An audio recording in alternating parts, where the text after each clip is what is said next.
আসসালামু আলাইকুম রহমতুল্লাহি ওবরাকাতুহ। সবাই কেমন আছেন? আশা করছি সবাই ভালো আছেন, আর আমিও আপনাদের দোয়ায় অনেক ভালো আছি। তো আজকে আমি আপনাদের মাঝে এই মুহররম মাসের যে নারী এবং যে পুরুষ, এই 5টি জিকির যদি আপনি করতে পারেন, বিশ্বাস করেন আপনার কপাল খুলে যাবে। আমি আমি যদি এটা বলি যে এই 5টি জিকির যদি আপনি করেন, আপনার ফ্যামিলিতে যদি অভাব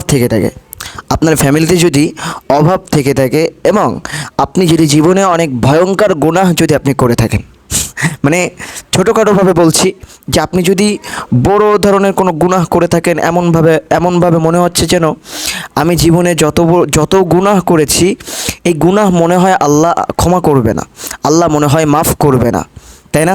এরকম মনে হয় কি না? অনেক সময় দেখবেন আমরা পাপ করতে করতে এমন পাপ করে ফেলি, মাঝে মাঝে নিজের কাছে খুব পাপী মনে হয়, নিজের কাছে খুব গুনাহগার মনে হয়, নিজের কাছে খুব অসহায় মনে হয় খুব, মানে নিজের কাছে খুব লজ্জাবোধ মনে হয় যে আমি এই গুনাহগুলো করেছি, এই গুনাহ নিয়ে আমি আল্লাহর জমিনে থাকতেছি, আল্লাহর তা খাচ্ছি, কীভাবে, এটা কেমনে সম্ভব? তো আবার আমরা কীভাবে জানেন, আল্লাহর কাছে যে তওবা করবো, আল্লাহ তো বলেছে লা তাকনাতু মির রাহমাতিল্লাহ। ও বান্দা, নবী আপনি বলে দেন আমার বান্দাদের যে আমার বান্দারা যাতে গুনাহ করতে করতে করতে করতে যদি জমিন থেকে আসমান পর্যন্ত গুনাহ দ্বারা ভরে ফেলে, তারপরেও যেন আমার বান্দা যাতে কখনো নিরাশ না হয়, আমার রহমত থেকে কখনো যাতে ফিরে না যায়, আমার কাছে যেন তারা সব সময় প্রত্যেকটা মুহূর্ত তারা যেন আমার রহমতের চাদরের ভিতরে থাকে। সুবহানাল্লাহি ওয়া বিহামদি। তো এই জন্য আমি এক কথা বলবো, টেনশিত হওয়ার কোনো কারণ নাই, কারণ আল্লাহ পাক বলে দিয়েছে আমার রহমত থেকে তোমরা নিরাশ হবো না। এই জন্য কোনো সময় টেনশন করা যাবে না, ঠিক আছে? তো আপনি গুনাহ করে ফেলেছেন, আপনি মাফ চান, আল্লাহর কাছে মাফ করে দেবে আল্লাহ, কারণ আল্লাহ মাফ করার মালিক। আল্লাহ যদি মাফ করে আপনাকে, আল্লাহকে কি কারো কাছে কৈফিয়ত দেওয়া লাগবে যে আপনি কেন মাফ করলেন, এই লোকটার গুনাহ কেন মাফ করলেন? মাফ করা উচিত না, কেন আপনি মাফ করলেন? আল্লাহর কাছে কেউ কি জিজ্ঞাসা করার মতো কেউ আছে? নাকি আল্লাহ পাক রব্বুল আলামিনের যখন যা ইচ্ছা তাই করে আমার আল্লাহ। সুবহানাল্লাহি ওয়া বিহামদি। তো চলুন আমি আজকে আপনাদের মাঝে 5টি জিকিরের কথা শেয়ার করব।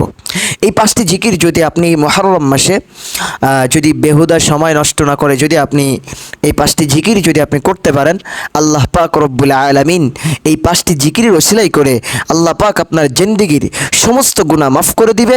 এক কথা বলতে গেলে আল্লাহ আপনার প্রতি খুশি হয়ে যাবে। এখন বলতে পারেন আল্লাহ আমার প্রতি খুশি হলে আমার কী লাভ? কী লাভ, তাই না?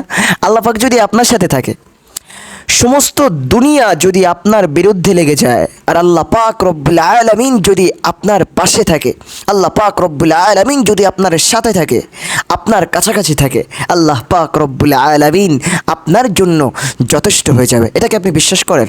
যদি বিশ্বাস করেন কমেন্টে লিখবেন, অবশ্যই বিশ্বাস করি, ঠিক আছে? তো দেখুন, এই 5টি জিকির করলে কি ফয়দা পাচ্ছেন। 1 নম্বর ফয়দা হচ্ছে আপনি জীবনের গুনাহগুলো মাফ করে নিতে পারলেন। 2 নম্বর ফয়দা হচ্ছে আপনার রিজিকের অভাবটা দূর হতে পারে, ঠিক আছে? যদি আমি পারে বললাম কেন, যদি আপনি ইমানের সহিত এই আমলটা করতে পারেন, তাহলে অবশ্যই ইনশাল্লাহ অবশ্যই আপনার রিজিকের অভাব দূর হবে।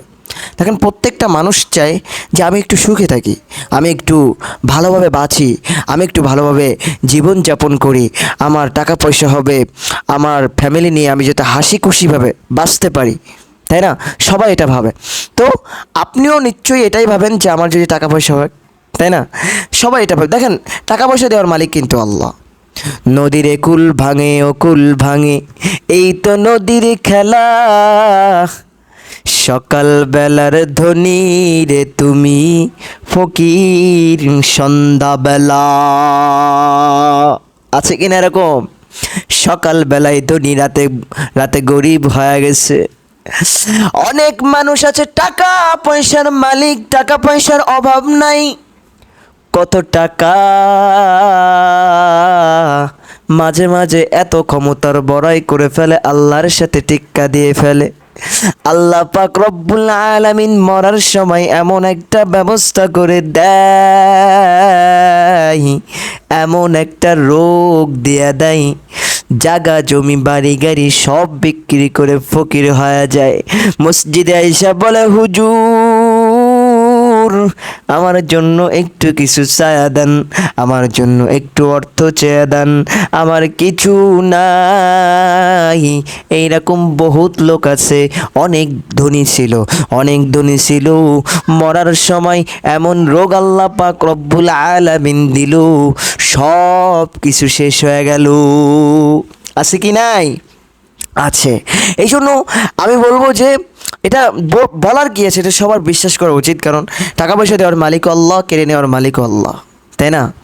তো এই 5টি জিকির যদি আপনি ইমানের সহিত যদি আপনি করতে পারেন, আল্লাহ পাক রব্বুল আলামিন অবশ্যই দিবে। চাইলে আল্লাহ পাক আপনাকে রাতারাতি ধনী বানায় ফেলতে পারে, আপনি টেরই পাবেন না আপনি কীভাবে ধনী হয়ে গেলেন। ঠিক আছে?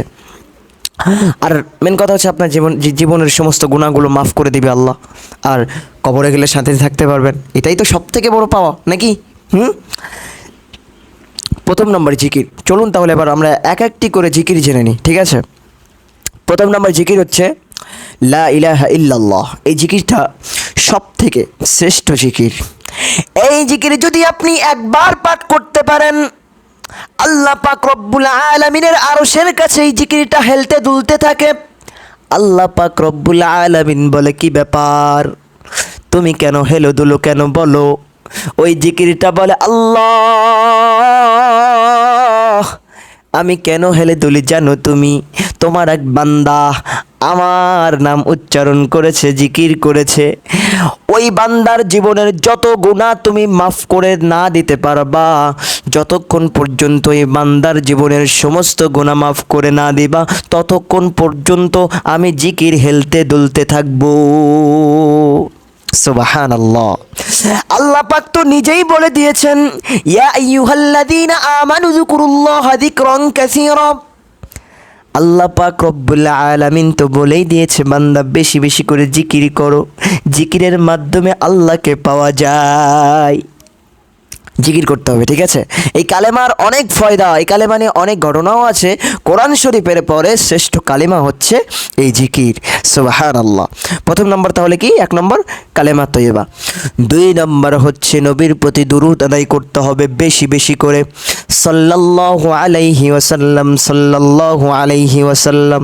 এই ছোট্ট দুরূদটা পড়ার নিয়ম, প্রথমে আপনি এই দুরূদটা পড়বেন, আল্লাহুম্মা সাল্লি আলা মুহাম্মাদিন ওয়া আলা আলি মুহাম্মাদ কামা সাল্লাইতা আলা ইব্রাহিম ওয়া আলা আলি ইব্রাহিম ইন্নাকা হামিদুম মাজিদ। আল্লাহুম্মা বারিক আলা মুহাম্মাদি ওয়া আলা আলি মুহাম্মাদ কামা বারাকতা আলা ইব্রাহিম ওয়া আলা আলি ইব্রাহিম ইন্নাকা হামিদুম মাজিদ।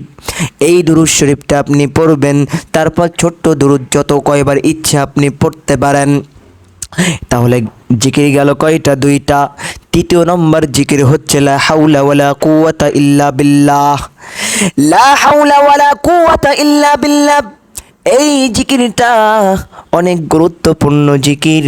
এই জিকিরটাও যদি আপনি করতে পারেন, আল্লাহ পাক রব্বুল আলামিন আপনার কপালটা খুলে দিবি। সুবহানাল্লাহ। তাহলে 3য় নম্বর গেল লা হাওলা ওয়ালা কুওয়াতা ইল্লা বিল্লাহ। 4র্থ নম্বর হচ্ছে সুবহানাল্লাহি ওয়া বিহামদিহি সুবহানাল্লাহিল আযীম, সুবহানাল্লাহি ওয়া বিহামদিহি সুবহানাল্লাহিল আযীম। 4 নম্বর হচ্ছে যে জিকিরের কথাটা আমি বললাম, সুবহানাল্লাহি ওয়া বিহামদিহি সুবহানাল্লাহিল আযীম। এই জিকিরটা যদি আপনি করতে পারেন, আল্লাহ পাক রব্বুল আলামিন আপনার জিন্দেগির সব গুনাহ মাফ করে দিবি। অনেক পাবলিক আছে আমার কমেন্টে এসে বলবে, হুজুর এই যে জিকিরটা করলে কোন হাদিসে আছে এটা লেখা? এই জিকিরটা করলে আল্লাহ যে জীবনের সব গুনাহ মাফ করে দিবে, এটা কোন হাদিসে আছে? অনেক পাবলিক এসে বলবে, হুজুর ফুটুবাটা মাসলা দিবেন না।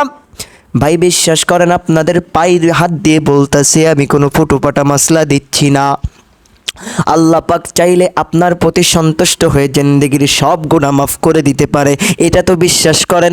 আল্লাহ পাকের অনেক দয়া, তিনি দয়ার মালিক, তার কাছে দয়ার কোনো অভাব নাই, অডল পরিমাণ দয়ার মালিক তিনি, ঠিক কিনা?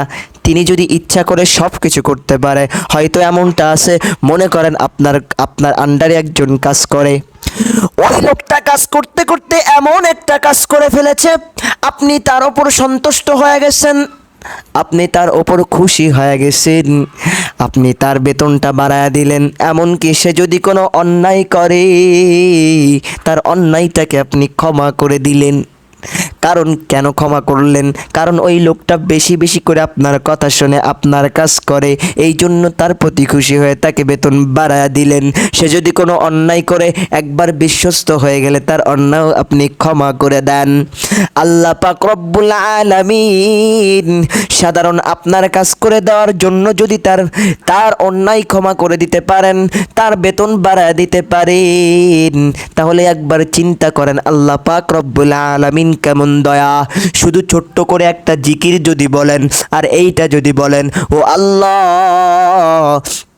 আমাকে তুমি মাফ করে দাও, শুধু এইটুকু বলার দরকার, আমার আল্লাহ আপনার প্রতি খুশি হয়ে যায়, আপনার জিন্দেগির সব গুনাহ মাফ করে দিবি। পারে কি না? সব পারে। আল্লাহ পাক রব্বুল আলামিন অনেক দয়ালু, এইটাকে আপনাকে বিশ্বাস করতে হবে, মনে প্রাণে গেঁথে নিতে হবে। 5 নম্বর হচ্ছে বেশি বেশি করে আস্তাগফিরুল্লাহ বলবেন। এই আস্তাগফিরুল্লাহর জিকির আল্লাহ পাক রব্বুল আলামিন অনেক পছন্দ করে, তার নিকট এই ইস্তেগফার অনেক পছন্দনীয়। আল্লাহ পাক রব্বুল আলামিন সব থেকে কোনটা ভালোবাসে জানেননি? আমার বান্দা গুনাহ করবে, গুনাহ করে আমার কাছে মাফ চাইবে, এই নিয়মটা তো আমি করেছি। আর এই নিয়মটা আমার কাছে সব থেকে বেশি ভালো লাগে। যখন আপনি বেশি বেশি করে ইস্তেগফার পাঠ করবেন, আল্লাহ পাক রব্বুল আলামিন আপনার প্রতি খুশি হয়ে যাবে। ইস্তেগফার বেশি বেশি করে পাঠ করবেন, যত বেশি ইস্তেগফার পাঠ করতে পারবেন, আমার আল্লাহ আপনার জিন্দেগির সব গুনাহ মাফ করে দিয়ে আপনার কপালটা খুলে দিবি। কপাল খুলে দেওয়ার মালিক কে? আল্লাহ। আল্লাহ পাক রব্বুল আলামিন আমাদের সবাইকে এই 5টি জিকিরের ওপর আমল করার তৌফিক দান করুক। সবাই বলেন আমিন। তাহলে আজকের ভিডিওটা এই পর্যন্ত। সবাই ভালো থাকবেন, সুস্থ থাকবেন। ইনশাআল্লাহ পরবর্তীতে আবার কোনো আমলের ভিডিওতে দেখা হবে ইনশাআল্লাহ। সবাই আমার জন্য দোয়া করবেন। এখনই আপনাদের মাঝ থেকে বিদায় নিচ্ছি। আসসালামু আলাইকুম ওয়া রাহমাতুল্লাহি ওয়া বারাকাতুহু।